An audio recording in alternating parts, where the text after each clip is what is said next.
Halo semua, kenalin aku Chandra Mutia dari jurusan Matematika, Fakultas Matematika dan Ilmu Pengetahuan Alam dari kelompok 76 NIDA dengan NIM 2310432013. Di sini aku mau membahas mengenai dampak penggunaan AI terhadap pendidikan. Mengenai pembahasan pertama yaitu apa saja sih dampak positif dan dampak negatif penggunaan AI terhadap pendidikan. Mari kita bahas terlebih dahulu mengenai dampak positifnya. Dampak positif yang pertama, yaitu personalisasi pembelajaran.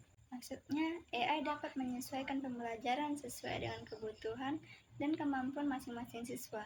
Tujuannya meningkatkan efisiensi dan efektivitas pembelajaran. Dampak positif yang kedua, yaitu pengajaran interaktif. Contohnya, pembelajaran menjadi lebih interaktif dan lebih menarik melalui penggunaan platform pembelajaran berbasis AI, simulasi, dan permainan pendidikan. Dampak positif yang ketiga, AI berfungsi sebagai pemantau kemajuan siswa, di mana di sini AI dapat membantu guru dalam mempertemukan perkembangan siswa secara individu melalui analisis data yang lebih canggih, memungkinkan intervensi yang lebih awal dalam masalah pendidikan. Yang keempat, akses global ke pendidikan.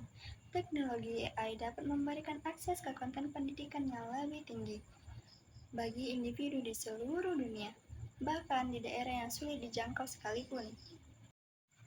Lanjut ke yang kelima, menganalisis pola dalam data. Dalam sistem kerjanya, AI dapat menganalisis data untuk mengidentifikasi pola pembelajaran dan hambatan yang mungkin tidak terlihat oleh manusia, lalu mengembangkan kurikulum menjadi lebih baik. Yang keenam, sebagai sarana pengembangan keterampilan baru. Rincinya, AI dapat membantu siswa dan guru dalam mengembangkan keterampilan baru, termasuk dalam pemahaman teknologi AI itu sendiri.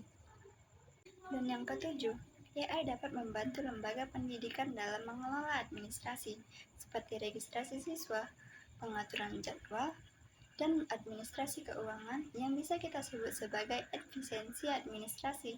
Yang terakhir nih, yang kedelapan, dengan AI, orang bisa terus belajar sepanjang hidup mereka melalui platform pembelajaran online yang disesuaikan dengan kebutuhan dan jadwal mereka. Itu dia beberapa dampak positif dari penggunaan AI terhadap pendidikan yang bisa kita lihat dan mungkin dapat kita rasakan dan untuk sementara kita pahami. Lalu, bagaimana dengan dampak negatifnya? Ya, dan dampak negatif dari penggunaan AI itu termasuk potensi menggantikan pekerjaan guru, ketidaksetaraan akses dalam teknologi, dan risiko rendahnya interaksi sosial dalam pembelajaran.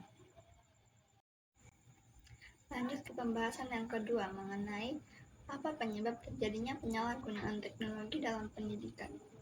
Sejauh yang aku pelajari, penyebab penyalahgunaan AI dalam pendidikan itu terdiri dari beberapa faktor, seperti kurangnya pemahaman tentang teknologi oleh pengajar dan siswa, lalu tekanan untuk mencapai hasil yang tinggi dalam ujian standar, dan kurangnya regulasi yang memadai, serta dorongan untuk menghemat biaya dengan mengandalkan teknologi secara berlebihan tanpa memperhatikan dampaknya pada pengalaman belajar yang holistik. Nah, untuk pembahasan yang terakhir yaitu yang ketiga, bagaimana agar kita terhindar dari dampak negatif penggunaan AI terhadap pendidikan?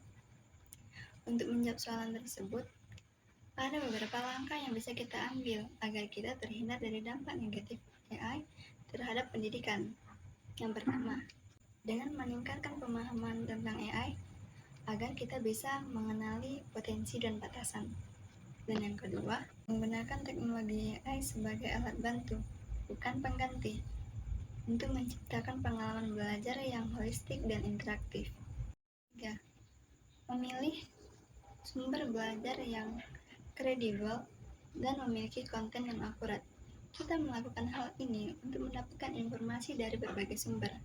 Yang keempat, menerapkan pemikiran kritis saat menilai informasi yang diberikan oleh teknologi AI, seperti periksa akuransi dan akurasi informasi sebelum menggunakannya dalam pembelajaran atau tugas. Yang kelima, tidak mengandalkan AI sepenuhnya dan tetap terlibat dalam proses pembelajaran dengan berdiskusi bertanya kepada dosen, dan berpartisipasi dengan teman sekelas. Dan untuk yang keenam dan yang terakhir, memerhatikan dan mematuhi etika penggunaan AI.